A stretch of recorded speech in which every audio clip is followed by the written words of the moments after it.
বেঈমান বুঝাইয়া দিছে, এই জমিনে রক্ত ঝরাইয়া বুঝাইছে। অনেক মানুষ তো বলে সবসময়, আমরা হুজুররা কেন চিল্লাই, আমরা কে এত কিছু চিল্লাই? আরে বন্ধু, আমরা তো এই কথাই বুঝাইতে চাই যে কাফের বেঈমান সুযোগ পাইলে হুজুর, পাবলিক, জনগণ কাউরে ছাড়বে না। নাই তো অ্যাডভোকেট সাইফুল ইসলাম তো হুজুর না, কথা বলেন না কেন? তো অরে জবাই করলো কেন? অরে জবাই করলো কেন?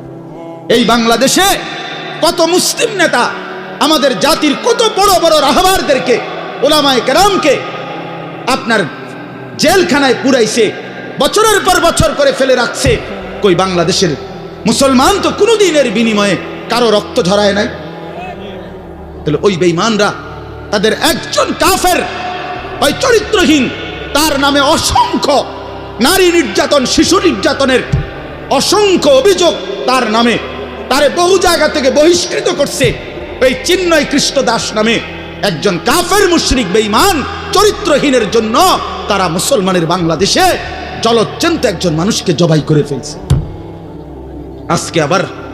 আজকে আবার পেঁয়াজের ধমক দেয়, পেঁয়াজ বন্ধ করে দিবে, আলু বন্ধ করে দিবে। ইন্ডিয়া থেকে আমাদেরকে ধমকায়, আমরা পেঁয়াজ বন্ধ করে দিবে। আলু তার আব্বার, পেঁয়াজ কি ইন্ডিয়ার আব্বার? কথা বলো না মিয়া। তাইলে কিসের ভয় দেখায়? 110 কোটি জনগণ তাদের।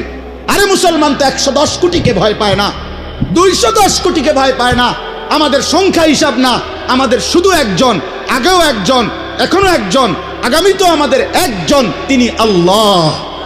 তিনি কে? বলো যুবক, আরো জোরে বলো যুবক, দাঁড়াও বলো নওজোয়ান, দাঁড়াও জওয়ান, ওঠো নওজোয়ান, দাঁড়াও জওয়ান, দাঁড়াও জওয়ান, জাগো নওজোয়ান, ওঠো নওজোয়ান, হিম্মত করো নওজোয়ান, তাকবীর বলো জওয়ান, তাকবীর বলো জওয়ান, জোর সে বলো জওয়ান। নারায়ে তাকবীর! ইসলামের শত্রুরা, ইসলামের শত্রুরা, নারায়ে তাকবীর! ইসলামের শত্রুরা, নারায়ে তাকবীর! এটা মনে রাখতে হবে, এদেশ ইসকলের না, এদেশ মুসলমানের। বলো এদেশ ইমানদারের। এদেশে কালেমার পতাকাই উঠবে। এদেশে হিন্দু থাকুক মানা নাই, কিন্তু ইসকনের গুন্ডারা থাকতে পারবে না, ইসকনের সন্ত্রাসীরা থাকতে পারবে না। তোমরা যুবক জাগবা তো ইনশাআল্লাহ, তোমরা হুঙ্কার ছাড়বা তো ইনশাআল্লাহ।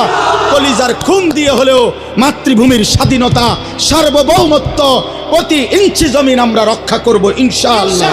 বলো ইনশাআল্লাহ, জোরসে বলো ইনশাআল্লাহ। বসো ইনশাআল্লাহ।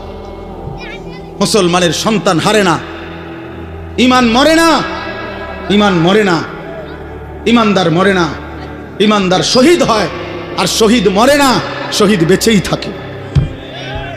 শহীদ কি থাকে বলেন না? বেঁচেই থাকে, বেঁচেই থাকে। আমি তোমাদের সমস্ত যুবককে হাত জোর করে অনুরোধ করলাম, দোস্ত আমার, তোমরা আল্লাহর নাফরমানি ছেড়ে দাও, মোবাইলের আসক্তি ছেড়ে দাও, নারীর লোভ ছেড়ে দাও। বন্ধু, আমি যদি পারতাম তোমাদের প্রতিটা যুবককে বুকে জড়াইয়া বলতাম, আমার যদি সুযোগ হইতো তো আমি চোখের পানি ফেলে বলতাম, কেমনে বললে বুঝতা তোমরা? কেমনে বললে বুঝতা? কারো প্রতি কোনো হিংসা বিদ্বেষের কোনো দরকার নাই দোস্ত। ধাক্কা ধাক্কি ঠেলাঠেলি করার সময় নাই। দিন বাঁচানো, ইমান বাঁচানো, ইসলাম বাঁচানো। আগামী জেনারেশন, আমার 3 বছরের বাচ্চা আছে, অনেকের ঘরে 2 বছরের বাচ্চা আছে, কোলের বাচ্চা আছে। আমাদের চেষ্টা করা উচিত আগামীর জমিনটা, আমাদের স্ত্রী সন্তান, আগামী প্রজন্ম যেন ইসলাম নিয়ে বাঁচতে পারে, ইমান নিয়ে বাঁচতে পারে। এটাই হবে সাধনা। আমাদের সন্তান, আমাদের প্রজন্ম যেন আজানের শব্দে বাঁচতে পারে। এই জন্য এই জমিন যদি আমরা নিরাপদ না রাখি, আমরা যদি আল্লাহকে সেজদা না করি, আল্লাহর নাফরমানি করি, প্রায় আমার বন্ধু, আমার বাপ, আমাদের উপরে আযাব আসবে, আমাদের উপরে আযাব আসবে। আল্লাহ বলছে, বান্দা, দুনিয়ায় ডুবে থাকার শাস্তি আমি বুঝাবো। কাল্লা সাউফা তা'লামুন, সুম্মা কাল্লা সাউফা তা'লামুন, কবরেও বুঝাবো, জাহান্নামেও বুঝাবো। কাল্লা লাউ তা'লামুনা ইলমাল ইয়াকিন লাতারাবুন্নাল জাহিম সুম্মা লাতারাবুন্নাহা আইনাল ইয়াকিন। আল্লাহ বলেন, বান্দা, আজকে যদি কোরআন পড়ে, হাদিস পড়ে, উলামায়ে কেরামের কথা শুনে, না দেখেই যদি কবর, হাসর, মিজান, ফুলসিরাত, আখিরাত বিশ্বাস করতা, ভালো হতো, ভালো হইতো। বান্দা, আজকে বিশ্বাস করলে, বুঝে নিলে, আমল করতে পারতা, তো নয়তো লাতারাউন্নাল জাহিম, একদিন সচক্ষে হাসরের ময়দানে জাহান্নাম দেখবা, সব বুঝবা, সুম্মা লাতারাউন্নাহা আইনাল ইয়াকিন, চোখে দেখে বিশ্বাস হবে, কিন্তু সেদিন আর লাভ হবে না। সেদিন আর কি হবে না ভাইয়া? লাভ। সুম্মা লাতুসআলুন্না ইয়াওমাইদিন আনিন নাঈম, আল্লাহ বলেন আমি কিন্তু সেদিন হাসরের ময়দানে নিয়ে বান্দা তোমার জীবনে যা কিছু নিয়ামত দিয়েছি, আসমান জমিন চন্দ্র সূর্য গ্রহ নক্ষত্র, আলো বাতাস রোদ বৃষ্টি হাসি কান্না আনন্দ বেদনা, স্ত্রী সন্তান ছেলে মেয়ে গাছ ফুল ফল ফসল, তোমার চোখের পলক হাতের নড়াচড়া, তোমার নিঃশ্বাস, এক ফোঁটা পানি, এক লোকমা খাবার, আল্লাহ বলেন আমি যা দিয়েছি, আমি বান্দা প্রতিটা নিয়ামতের কি হক আদায় করছো আমি জিজ্ঞেস করব। আমি ছাড়বো না বান্দা, আমি ছাড়বো না বান্দা। তুমি শুনছো আমি গাফুর, কিন্তু এটাও জানো তুমি আমি কাহ্হার। তুমি এটা শুনছো আমি রহমান, এটাও শুইনো আমি জব্বার। আমি জুন্তিকাম, আমি প্রতিশোধ গ্রহণকারী, আমি প্রচন্ড শাস্তিদাতা, আমার আযাব বড় ভয়ানক। এজন্য ভাই আমার, বন্ধু আমার, চলো আজকে নিয়ত করি, কবরবাসীদের জন্য আমরা দোয়া করি, আর আমরা যারা জীবিত আছি আমরা আমাদের জীবন গঠন করি, বলি ইনশাআল্লাহ। একটা ছোট্ট কথা আগে বুঝেন, সবাই বুঝতে ভালো। কোরআনুল কারীমের মধ্যে আছে হযরত মূসা আলাইহিস সালামকে আল্লাহ তাআলা প্রথম যখন তুর পাহাড়ে, আমরা সবাই জানি যে আল্লাহ তাআলা মূসা আলাইহিস সালামের সাথে তুর পাহাড়ে কথা বলছেন বহুবার, মানে ওয়াহি নাজিল করছেন, আল্লাহর কথা মানেই ওয়াহি। তো প্রথমবার যখন মূসা আলাইহিস সালাম তুর পাহাড়ের ওই টিলাতে উঠলেন, তো সেখানে আল্লাহ তাআলা স্পষ্ট কোরআন শরীফে আছে, আল্লাহ তাআলা প্রথমেই বলে দিছেন ইন্নী আনা রব্বুক ফাখলা'না আলাইক, মূসা আমি তোমার রব, আমি তোমার মহান মালিক আল্লাহ, তুমি ফাখলা'না আলাইকা, তোমার দুইটা জুতা খুলে ফেলো, দুইটা জুতা খুলে ফেলো। আনা আখতারতুকা, আমি তোমাকে নির্বাচিত করেছি, ফাসতামি' লিমা ইউহা, অতএব আমি যা ওয়াহি নাজিল করতেছি বলতেছি তা মনোযোগ দিয়ে শোনো। তাহলে এখন কি বোঝা গেল? তাফসীরের মধ্যে আছে জুতা খুলতে বললেন কেন? প্রশ্ন হলো জুতা খুলতে বললেন কেন? কথা বললে বলবে। তো আল্লাহ তাআলা এটা বুঝাইছেন, মূসা আমি রব্বুল আলামিনের কথা শুনবার আদব জুতা খুলে বসা, এই জন্য আদব শিখাইছেন, আদব শিখাইছেন। কোরআন সুন্নাহর ইলমের মধ্যে, কোরআন সুন্নাহর জ্ঞানের মধ্যে একটা জিনিস ভীষণ জরুরি, সেটা হলো আদব। দুইটা জিনিস একসাথে গঠন করতে হয়। এজন্য আমাদের মাদ্রাসাগুলোতে দুই জিনিস একসাথে পড়ায়, একটা হলো ইলম আর একটা হলো আদব। এজন্য মাদ্রাসাওয়ালারা তাদের বাচ্চাদেরকে যেমন পড়ায়, তো বাচ্চার ওযু গোসল চলা ফেরা উঠা বসা কথাবার্তা চাল চলনের দিকেও নজর রাখে, যে ছেলেটা দাঁড়াইয়া পেশাব করে কিনা, ছেলেটা টয়লেট পেপার ব্যবহার করে কিনা, দস্তরখান বিছায়া খানা খায় কিনা, বাবা মাকে সালাম দেয় কিনা, ইত্যাদি ইত্যাদি। মানে শুধু শব্দ মুখস্থ করছে, পড়া দিছে পড়া নিছে, এটা না, তার সাথে সাথে তার জীবন গঠন হচ্ছে কিনা, আদব শিখতেছে কিনা, আখলাক শিখতেছে কিনা, এইটা হলো একই সাথে লক্ষ্য থাকে।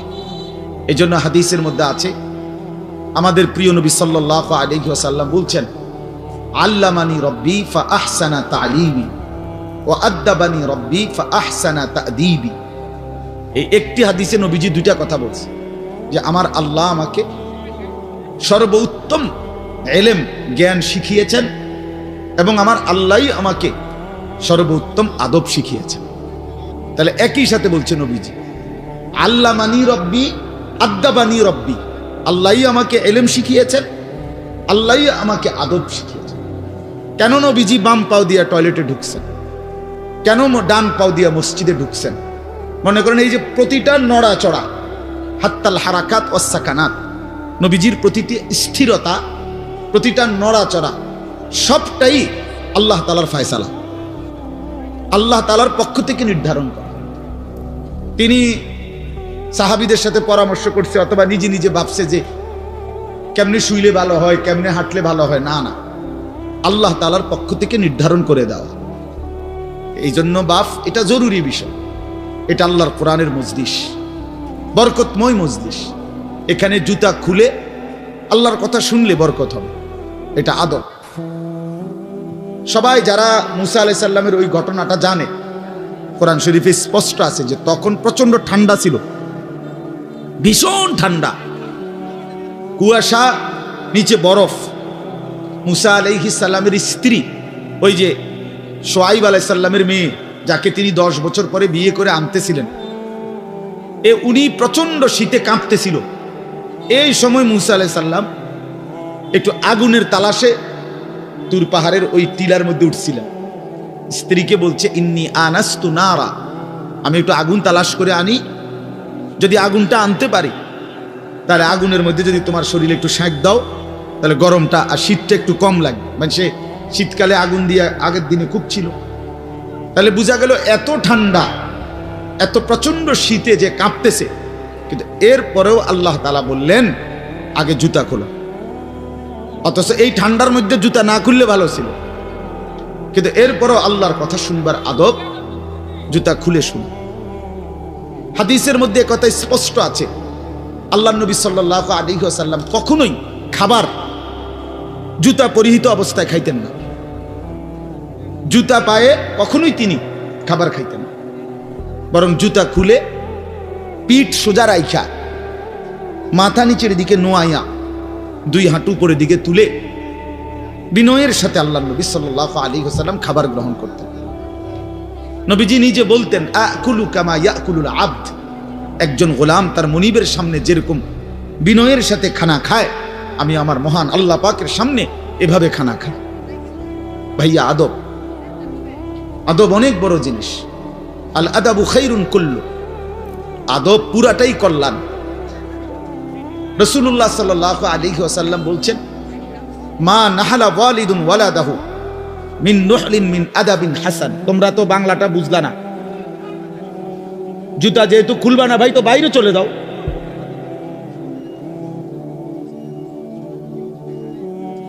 আশ্চর্য মানুষ। না না, অনেকের আছে গাদ্দারি স্বভাব, যে আমি যেমনি আছি এমনি শুনুন। এটা সিধা করতে হবে। জিন্দেগি যদি সোজাই না হয় তো বললাম কারে, বললাম কাকে? শুধুই কেবল ভাইয়া শুনলাম একজনের পরিচিতি আছে, একজনের জনপ্রিয়তা আছে, একজনের সুর আছে, একজনের টান আছে, একজনের জোরে গলার আওয়াজ আছে, তো এই কারণে জড়লাম। কি ফায়দা এতে ভাই? কথা বোঝেন নাই? আমারে মনে করেন 1 কোটি মানুষ চিনে, তো আপনার লাভ কি? আমারে 10 কোটি মানুষ চিনে, সারা পৃথিবী চিনে, তো আমারে চিনলে তোমার লাভ কি? তুমি কি বদলাইলা, এটা না দেখার বিষয়। আমি আমার জন্য কি গ্রহণ করলাম, এখানে কার জনপ্রিয়তা আছে না নাই, এটা দিয়ে কে ঘাস কাটে? জনপ্রিয়তা দিয়া হয় কি? কিচ্ছু না, কিছুই না। পৃথিবীর জনপ্রিয় অজনপ্রিয় সব মানুষই ভাত খায়, তো আর জনপ্রিয়তার আলাদা ভ্যালু কি? ঘুম যায়, পেশাব পায়খানা করে, তো তার এনে কি আহামরি? কি এটা?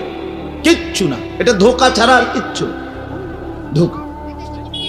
এই জন্য ভাই, আমি আবারও অনুরোধ করছি, তোমরা কষ্ট পাইও না, প্যান্ডেলের ভিতরে দাঁড়াইও না। আমি অনুরোধ করলাম, কমপক্ষে প্যান্ডেলের ভিতরে ভাই, মাহফিলের যেই যুব সমাজরা আয়োজন করছো ভাই, তোমাদের কাছে অনুরোধ আমার, তোমরা কয়েকজন কমপক্ষে স্বেচ্ছাসেবকের দায়িত্ব পালন করো। যারাই দাঁড়িয়ে আছে তাদেরকে বসতে বলো। এটা ভালো, আজকের জন্য না, সব সময়ের জন্য। হাদিসের মধ্যে আছে, হযরত জিবরাইল আলাইহিস সালাম নবীজি সাল্লাল্লাহু আলাইহি সাল্লামের কাছে, শুনতেছেন আপনারা? নবীজির কাছে যখন হযরত জিবরাইল মানুষের আকৃতিতে আসতেন, জিবরাইল আলাইহিস সালাম কখনো কখনো তার মূল আকৃতিতে অদৃশ্যভাবে ওহী নাজিল করতেন, কোরআন। আবার কখনো কখনো মানুষের সুরত ধরেও নবীজির সামনে আসতেন। হাদিসে কথা স্পষ্ট আছে যে যখনই জিবরাইল মানুষের আকৃতিতে নবীজির কাছে আসতেন, তো নবীজির সামনে এসে আদবের সাথে বসতেন। কিভাবে বসতেন? হাদিসের এই শব্দটা পর্যন্ত আছে, ফাসনাদা রুকবাতাইহি ইলা রুকবাতাইহি, মনে করেন নবীজি এদিকে ফিরা তো জিব্রাইল ওইদিকে মুখোমুখি মুখোমুখি বসতেন, এভাবে যে উভয়ের হাঁটু বরাবর, বুক বরাবর, চোখ বরাবর, এইভাবে মনোযোগ দিয়ে জিব্রাইল আলাইহিস সালাম নবী সাল্লাল্লাহু আলাইহি সাল্লামের সামনে বসতেন। এরপরে তিনি বিভিন্ন বিষয় বলতেন, শুনতেন, নবীজির সাথে কথা বলতেন। তাইলে আদব এটা আল্লাহর কোরআনের সামনে, রাসূলুল্লাহ সাল্লাল্লাহু আলাইহি সাল্লামের হাদিসের সামনে সর্বোচ্চ আদবের সাথে বসতে হয়, সর্বোচ্চ এটা বসা, এটাই নিয়ম। হাদিসের মধ্যে আছে, আরো শুনাই আমি, হাদিসের মধ্যে আছে হাদিসে কুদসি, কোন নেককার বান্দারা যখন আল্লাহর জিকির, আল্লাহর তেলাওয়াত, আল্লাহর কথা শুনবার জন্য, বসবার জন্য, বলার জন্য বসে, তো এই পুরা মজমা যখন শেষ হয় তো আল্লাহ ফেরেশতাদেরকে জিজ্ঞেস করে যে আমার এই বান্দাদেরকে কি পুরস্কার দেওয়া যায়? তো তারা বলে মহান আল্লাহ আপনার ইচ্ছা। তো আল্লাহ তাআলা বলেন শুনো, আমার এই প্রিয় বান্দাদের মজলিস যারা বসলো আমি তাদের সকলকে মাফ করে দিলাম। তো ফেরেশতারা বলে আল্লাহ এখানে এমন লোকও আছে যে এমনি আসছিল, দ্বীনি উদ্দেশ্যে আসে নাই, আপনার কথা শুনতে আসে নাই, এমনি বইছিল আর কি, ইন্নামা জা আলি হাজাতিন, ব্যক্তিগত কোনো উদ্দেশ্যে আসছে, তাকেও মাফ করে দিবেন। তখন আল্লাহ তাআলা বলেন হাদিসে কুদসি, হুমুল কওমু লা ইয়াশকা বিহিম জালিসুহুম, এই শব্দটা বুঝাইতে চাই।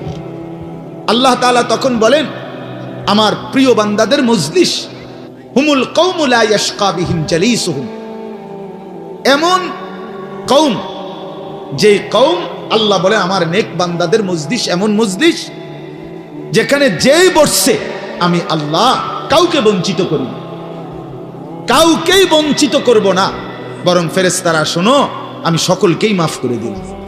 তাহলে এইখানে কথাটা কি, যে জালিসুহুম, আমার নেক বান্দাদের সাথে যারা বসছে আমি সকলকে মাফ করে দিলাম। তাহলে বোঝা গেল বসার গুরুত্বটা আলাদা। এই এতগুলো কথা বলার পরে আর আমার পক্ষে আর কিছু বলার নাই এই বিষয়ে, কোরআন সুন্নাহর আলোকে বললাম। এরপরে কোনো বদনসিব যদি নাই বসে তার কি করার আছে? তার কি মাথার বাড়ি দেওয়া যাবে? কথা বুঝছেন না? কাজেই এরপরে কোনো দুর্ভাগা না বসলে ঠিক আছে। ইসরাফিলের ফু যেদিন দিবে সেদিনও বহু মানুষ গাফেল থাকবে, হাদিস আছে। ইসরাফিলের ফু হবে, পৃথিবীতে ভূমিকম্প শুরু হবে, জমিন কাঁপতে শুরু করবে, আসমান ভাঙতে শুরু করবে, তখনও গাফলতের মধ্যে বহু মানুষ থাকবে। এই অবস্থাতেই মৃত্যু হবে, এই অবস্থাতেই হাসর হবে। কাজেই গাফেল থাকবেই, গাফেল থাকবেই। এই জন্য আল্লাহ তাআলা আমাদের প্রত্যেককে আল্লাহর কথা, কোরআন সুন্নাহর কথা মনোযোগ দিয়ে আন্তরিকতা নিয়ে শুনবার তৌফিক দান করেন। এবার আর একটা কথা, ছোট্ট কথা, সেটা হলো ভাই মেহেরবানি করে প্রত্যেকে এই যাদের হাতে মোবাইল, এই হাতে ধরা এই মোবাইলগুলো নামায় ফেলো। আল্লাহর ওয়াস্তে আমার এই কথাটা রাখো, ভালো হবে, আমি তোমাদের কল্যাণের জন্য বললাম। আল্লাহর ওয়াস্তে এই হাতের মোবাইলটা অল্প একটু সময়ের জন্য আমি অনুরোধ করলাম, এটা নামাইয়া এটা বন্ধ করে দাও। এমনি শুনো, চেহারার দিকে তাকাইয়া শুনলে দোস্ত ভালো হবে, মনোযোগ বাড়বে, দিলে কথা জমে। শুধু মোবাইলটা ধরে রাখলে একটা বড় সমস্যা হলো নিজের অন্তরের মধ্যে জেহানে থাকে এটা যে আমার মোবাইলে উঠতেছে কিনা, এই সেজন্য সারাক্ষণ নজর এটার দিকে থাকে। আর একটা মনোবিজ্ঞানীদের একটা কথা হলো মানুষের অন্তর একসাথে দুই জিনিস ভাবতে পারে না। এটা একটা কি পরীক্ষিত কথা, দিলে একই মুহূর্তে দুই জিনিস ভাবে না, এটা রাইখে তোমার আরেকটা ভাবতে হইবে। তাহলে এখন যেহেতু তোমার ফিকিরে মনোযোগ মোবাইলটাতে উঠতেছে কিনা ঠিক মতো, তাহলে আর নিজের জন্য কিছু গ্রহণ হবে না। মোবাইলে উঠছে ঠিক আছে, সুন্দর, আওয়াজও ক্লিয়ার হয়েছে, পুরা বয়ানটাও উঠছে, তো এরুন তো ওয়াজ লাখ লাখ আছে মোবাইলে। তো নিজের জন্য কি হলো? আমার দিলের জন্য আমি কি নিলাম, আমার নিজের জন্য আমি কি নিলাম?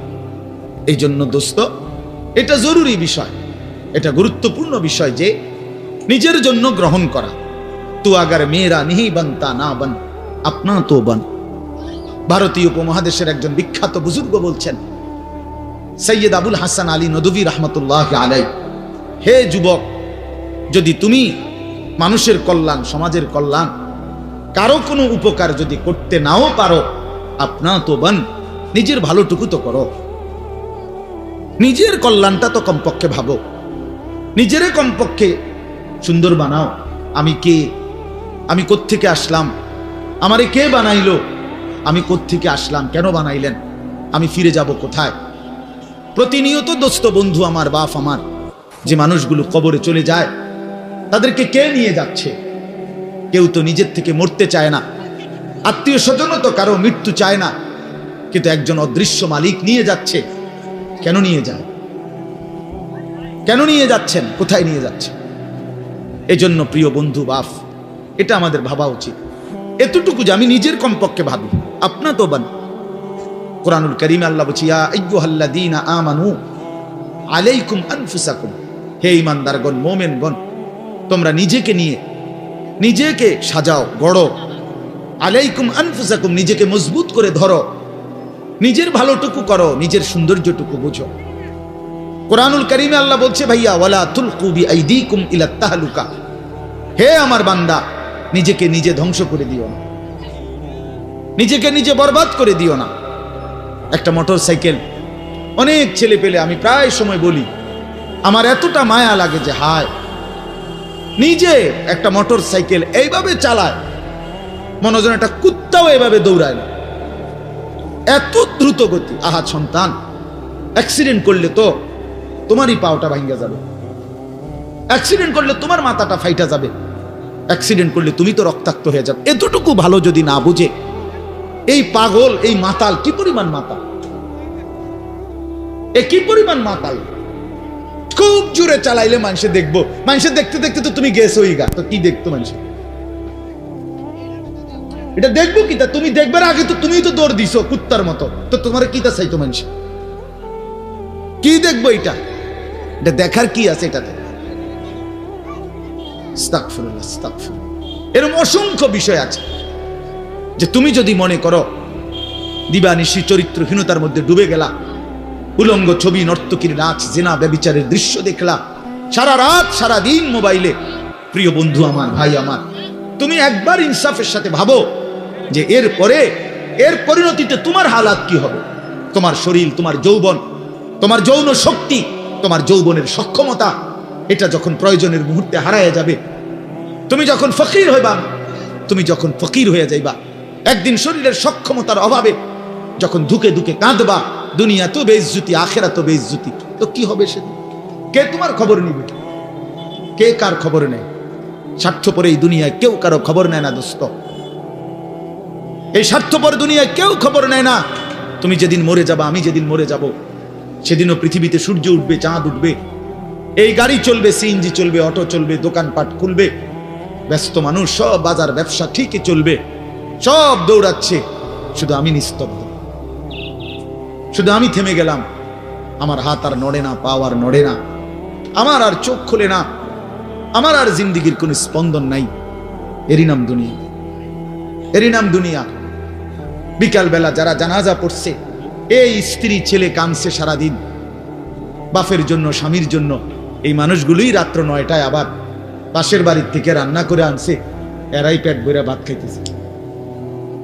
এর নাম দুনিয়া, এর নাম দুনিয়া, এর নাম দুনিয়া। এই মানুষগুলো তো একদিন উপাস থাকলো না, আপন সন্তান, আপন স্ত্রী, তাহলে ধোকার এই দুনিয়া কার জন্য সাজাইল? কার জন্য বলেন? বলেন কার জন্য? ইয়ালামুনা যাহিরাম মিনাল হায়াতিদ দুনিয়া ওয়া হুম আনিল আখিরাতি হুম গাফিলুন। আল্লাহ বলে, বান্দা, দুনিয়ার জীবন তো খুব বুঝলা, কিন্তু আখিরাতের ব্যাপারে গাফিল হয়ে রইলা।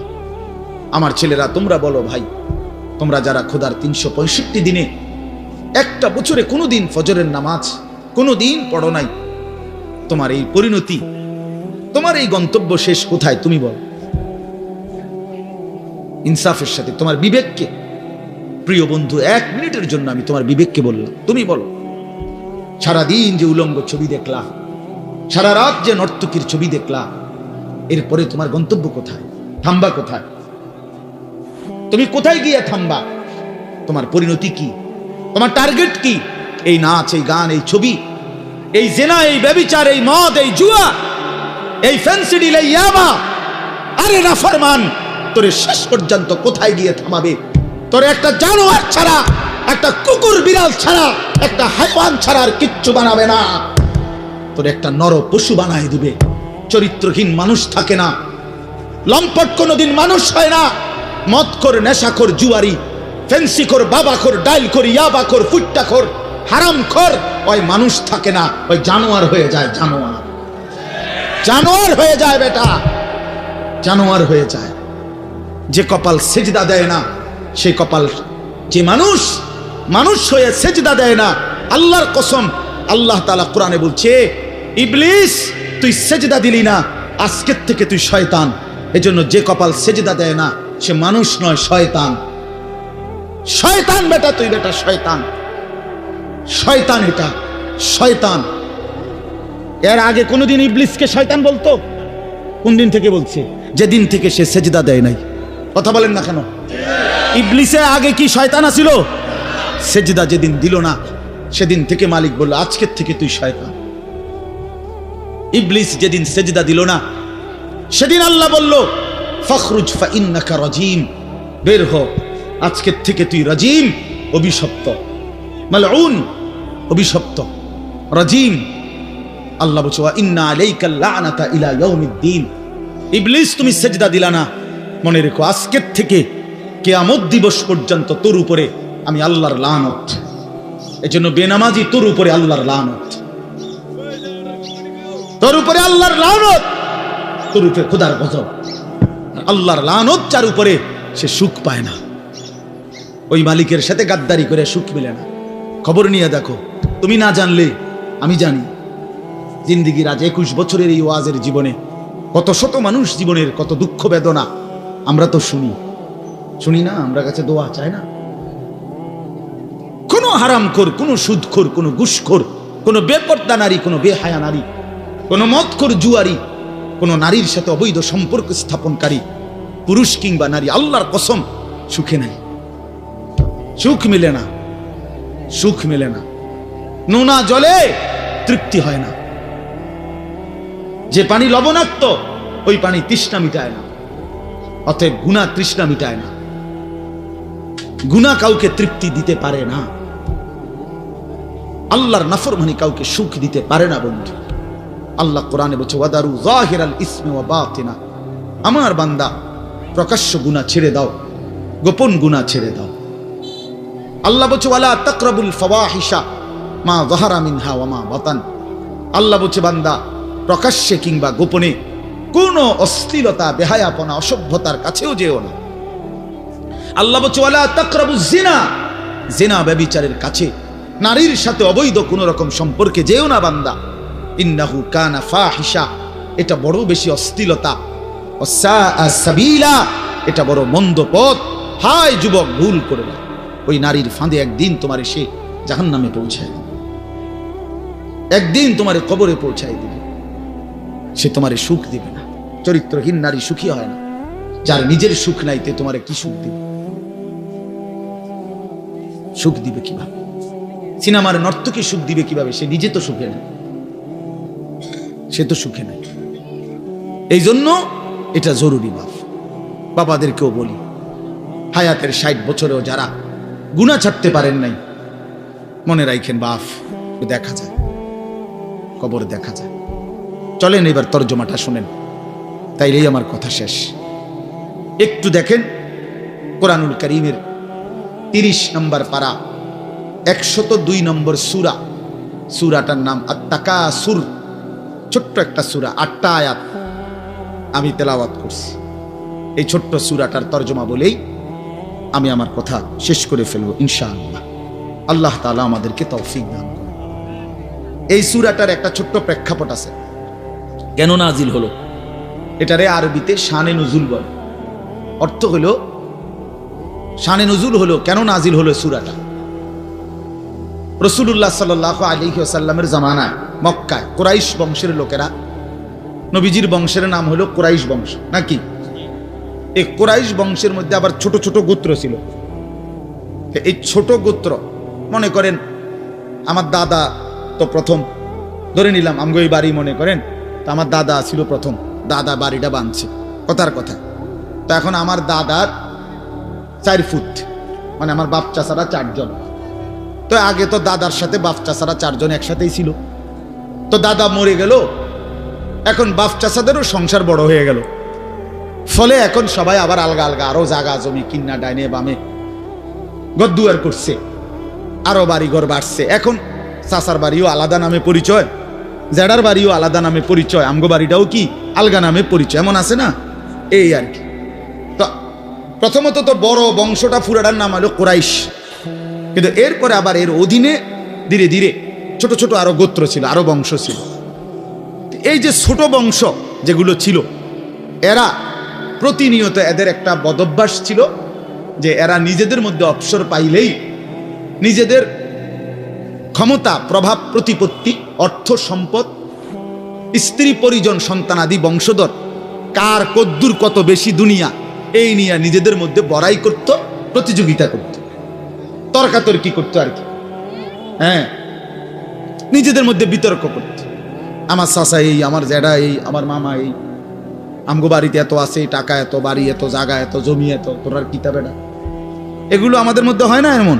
এরকম ওরা প্রচন্ড ভাবে এইটা নিয়ে বিতর্ক করত, অর্থ সম্পদ এবং ক্ষমতা, প্রভাব, প্রতিপত্তি এবং বংশধর নিয়ে নিজেদের মধ্যে গর্ব এবং অহংকার করত, প্রতিযোগিতা করত, কার কত বেশি দুনিয়া দুনিয়া। তো এটা তাদের একটা অভ্যাস ছিল। এর মধ্যে 2টা গোত্র, বনু আব্দে মানাফ এবং বনু সাহাম, ওই কুরাইশের শাখা, এই 2টা গোত্রের নাম।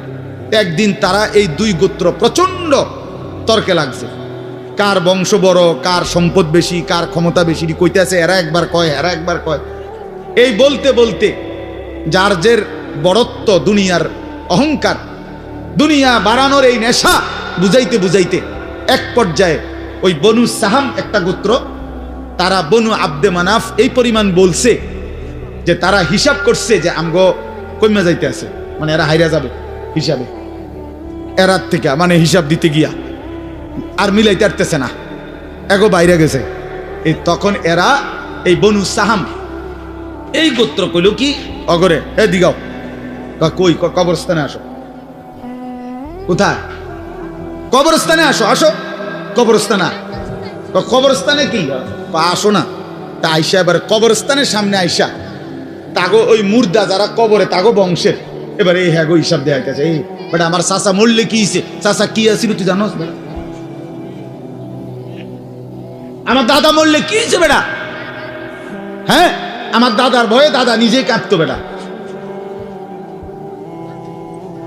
তার মানে এবার অহংকার করতে করতে, দুনিয়ার বড়াই বুঝাইতে বুঝাইতে, জীবিত দিয়ে আর হিসাব না মিলাইতে পাইরা কই গিয়া পড়ছে? কবরস্থানে গিয়া পড়ছে।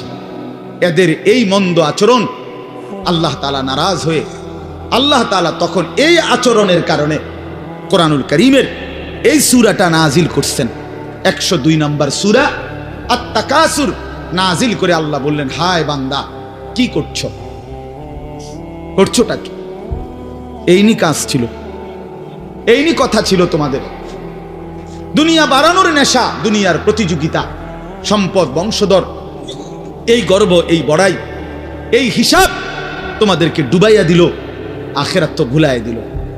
এই তখন আল্লাহ তাআলা বলেন, কি বলেন শুনেন, আলহাকুমুত তাকাসুর।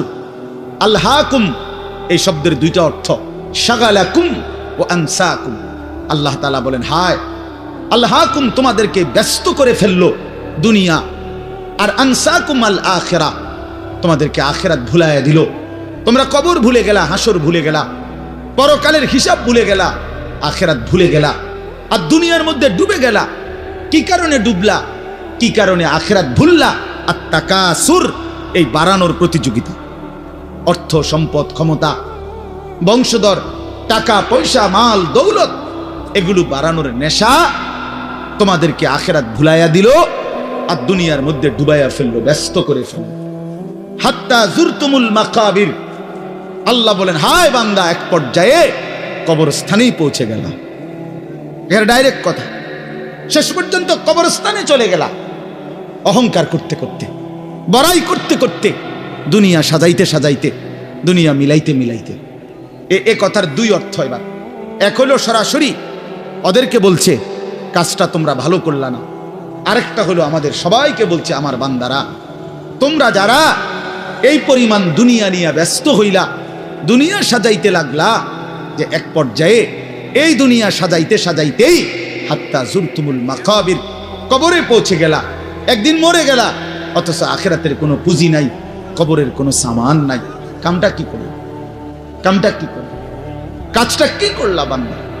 কি করলো? হায় বান্দা, 60 বছর বয়স, আজও আখিরাতের পুঁজি কই? 30 বছর, আজও আখিরাতের পুঁজি কই? এরই মধ্যে তো একদিন কবরেই পৌঁছে যাবে। কবরেই, এই যে দেখেন কবরবাসীদের রুহের মাগফিরাত কামনায় মাহফিল, আমি এই জন্যই আয়াত করছি। পুরা কোরআনুল কারীমের মধ্যে এই একবারই কবর এই শব্দটা আছে এই সূরার মধ্যে একমাত্র। হাত্তা জুরতুমুল মাকাবির, এই কবরস্থান, কবর, এই কথাটা কোরআনের এই সূরাতেই আছে। শুনুন, আল্লাহ তাআলা বলেন, বান্দা দুনিয়ার লোভে ডুবে আখিরাতকে ভুলে তুমি বাড়ানোর নেশা, তোমার প্রতিযোগিতা, আরো চাই, আরো চাই, আরো চাই, আরো চাই, এটা তো একদিন তোমার কবরস্থানেই পৌঁছায় দিল, কবরস্থানে পৌঁছায় দিল। আমার বাপ, আমার বন্ধু, আমার জওয়ান সাথী, সবাই নিয়ে ভাবি, আমিও আপনিও ইনসাফের সাথে। দুনিয়া আমারে কি পরিমাণ ব্যস্ত করে দিল। 60 বছরের বয়স্ক মানুষ, 70 বছরের বয়স্ক মানুষ, হিসাব শুধুই দুনিয়া, হিসাব করতেছে এখনো দুনিয়া। দুনিয়া মিলছে খুশি, দুনিয়া মিলে নাই খুশি। যখন দুনিয়া মোটামুটি ঘুষাইতে পারছে তৃপ্ত, আর দুনিয়া ঘুষাইতে পারে নাই অতৃপ্ত। অতএব অসংখ্য মানুষকে শুনবেন দুনিয়া ঘুষাইয়ে ফেলছে। 3টা ছেলে বিদেশ পাঠাইছি হুজুর, 4টা মেয়ে বিয়ে দিছি, বাড়িতে একটা বিল্ডিং করছি, 4টা রুম, ভিতরে 2টা বাথরুম, আল্লাহর রহমতে রাস্তার লগে কুদুর জায়গা কিনছি, ব্যাংকেও কিছু টাকা পয়সা জমছে, বাজার সদাই কইরা খাইয়া পইরা আল্লাহর রহমতে আপনাকে দোয়ায়, 10 জনের দোয়ায় ভালো আছে, খালাস জিন্দিগি মিলে গেছে, জীবনের টার্গেট অর্জন হয়ে গেছে। চাচা তৃপ্ত, 60 বছরের বয়স্ক বাবা তৃপ্ত হয়ে গেছে, তার পৃথিবীতে আসার উদ্দেশ্য অর্জন হয়ে গেছে। পৃথিবীতে আসছিল ফোলা বিদেশ পাঠাইছে, পৃথিবীতে আসছিলেন মেয়ে বিয়ে দিতে, মেয়ে বিয়ে দিছে। দুনিয়ায় আসার 60 বছরের একটা টার্গেট ছিল, একটা বিল্ডিং করবে, বিল্ডিংটা হইছে, আলহামদুলিল্লাহ। আর কি তো চাচা কবর, হাসরের ময়দান, ফুলসেরাত, মিজান, আমল নামা, জান্নাত জাহান্নাম, এগুলো কার জন্য? এগুলো কার জন্য? এগুলো কার জন্য? কই সেগুলোর কথা দিয়ে বললেন না? ইয়ালামুনা যাহিরাম মিনাল হায়াতিদ দুনিয়া, দুনিয়া তো খুব বুঝলা বান্দা, অহুম আনিল আখিরাতি হুম গাফিলুন, আখিরাতের ব্যাপারে তো গাফিল হয়ে রইলা। যুবক ছেলে, তোমাদের হালাত কি? তোমরা মনে করছো তোমাদের লজ্জাস্থানের যৌনতার একটা শাহওয়াত আছে, চাহিদা আছে, এই চাহিদাটা যদি পূরণ হয়, নারী, ছবি, বন্ধুদের অসৎ আড্ডা, মোবাইলের অশ্লীল ছবি, এই জেনা ব্যভিচারের যে কোনো সুযোগ কিংবা কোনো অসভ্যতা নোংরামির কোনো সুযোগ পাইছ, জীবন উপভোগ করতেছ, খালাস খালাস। কোথায় নামাজ, কোথায় আখেরাত, কোথায় মৃত্যু, কোথায় কবর?